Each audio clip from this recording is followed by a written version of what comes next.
Ne me dites pas shalom. Vous entrez, placez-vous. On va parler quand le service est terminé.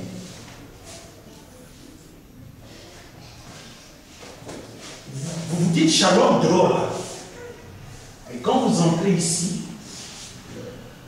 chacun va, il se met à sa place, il arrange ses affaires, il ouvre sa Bible, il se met à méditer.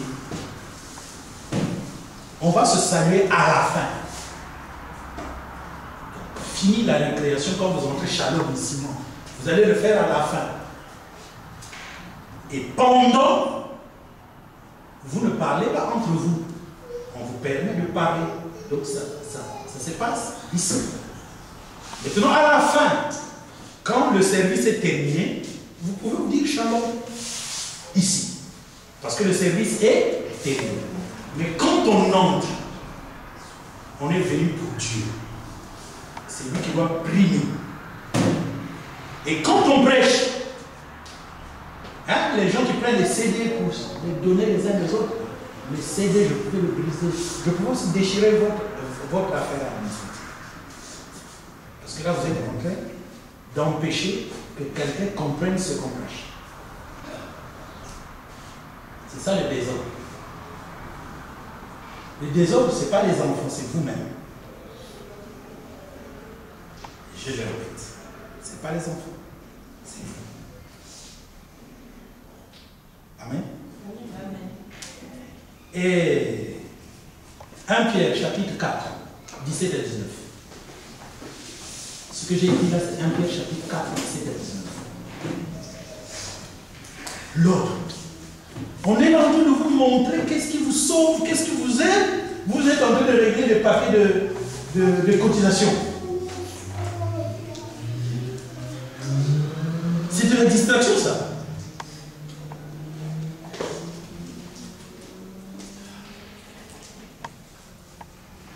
On était bien parti. 1 Pierre, chapitre 4.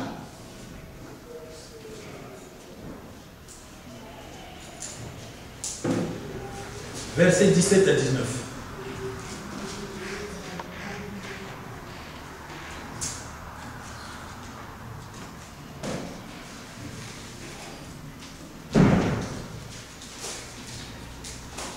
Vous y êtes? Lisez-nous ça.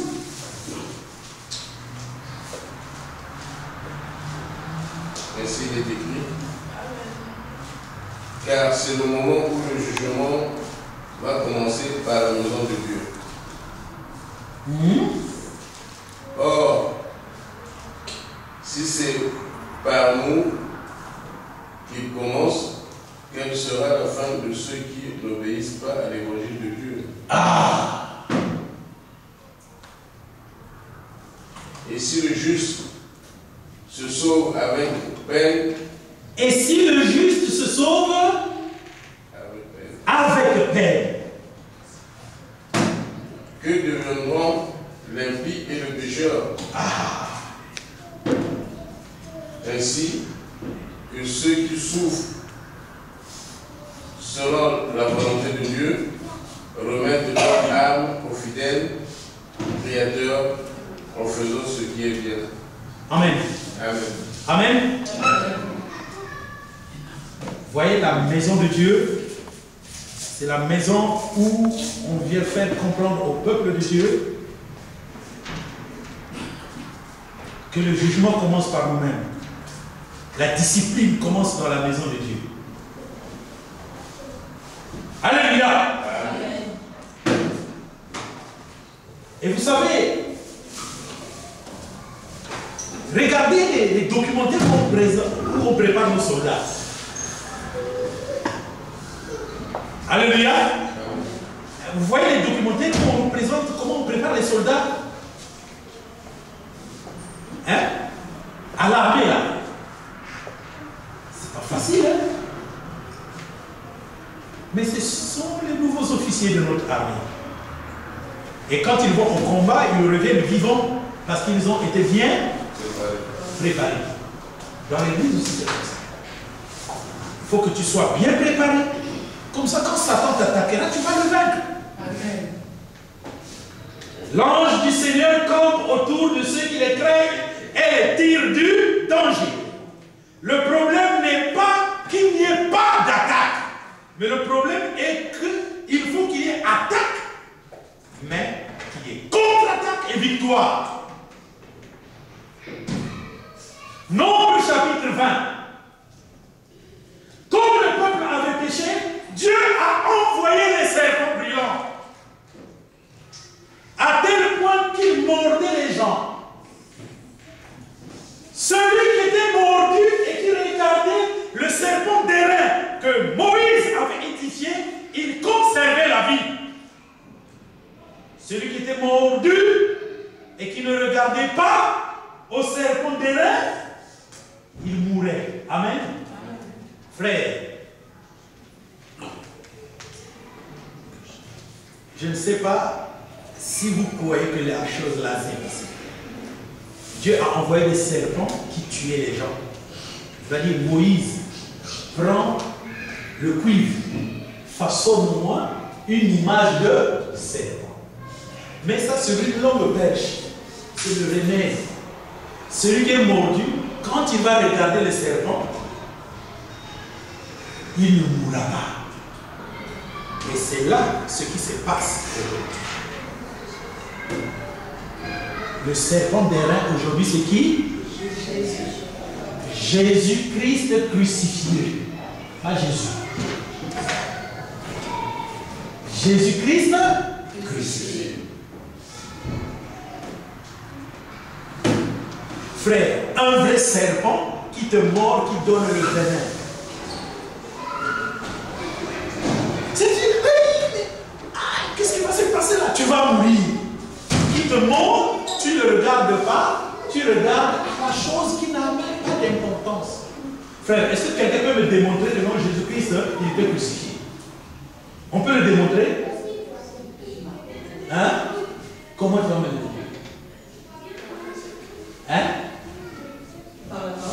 Non, démontrer, prouver par les faits matériels. Ah. Est-ce que ce serpent-là qu'on a fait, c'était un serpent même?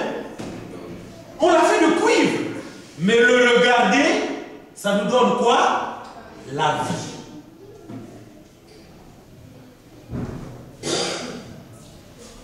Bien aimé, je vous ai introduit à l'étude de la Pâque qu'on va faire le samedi prochain. On va, oui, parce qu'au fait, la scène, c'est le symbole de la Pâque juive. Maintenant, écoutez-moi très bien. La Pâque juive, ce n'est pas la fête. Il y a eu une Pâque juive qui est devenue fête. Nous allons parler de la Pâque juive, c'est-à-dire la délivrance. En fait, la Pâque, c'est la délivrance d'Israël esclave en Égypte. Et Dieu leur a dit, vous avez vu comment je vous ai délivré? Ils ont dit, ah, désormais, vous allez me faire un rite semblable à ce que je vous ai fait. C'est ça qui est devenu la fête de la Pâque. Et voilà pourquoi l'Église ne fête pas la Pâque. Parce que nous, l'Église, Paul a dit, Christ, notre Pâque, a été immolé. Est-ce que vous comprenez? Donc, Christ est notre. Il est notre. Oui. La Pâque, c'est quoi? La délivrance. Christ, notre délivrance, a été immolé. Vous comprenez, non? La Pâque, c'est la délivrance. Écoutez-moi, de même que tu as besoin, par exemple, que Dieu te donne de l'argent parce que tu en manques. L'argent que tu as besoin que Dieu te donne, c'est une délivrance que tu as besoin. Est-ce que vous comprenez? Ah. Vous commencez à comprendre. Quand on dit le salut veut dire la délivrance. Maintenant, la délivrance ou le salut est une délivrance qui concerne beaucoup de domaines. Les gens qui veulent être guéris, ils ont besoin de quoi? De salut. Ceux qui ont besoin d'une promotion, ils ont besoin de quoi? De salut. En réalité, tu ne dois pas dire Seigneur, donne-moi une promotion. Tu devrais dire Seigneur, sauve-moi dans mon travail pour que je sois élevé. C'est un salut, un secours.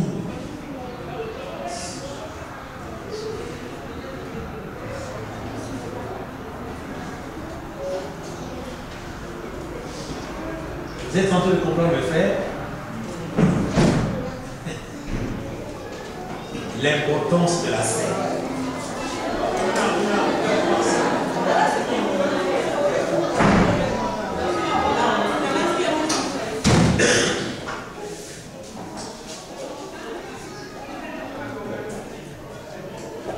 Amen. Je voudrais prier pour les personnes qui ne vont peut-être pas venir à la table du Seigneur avec nous.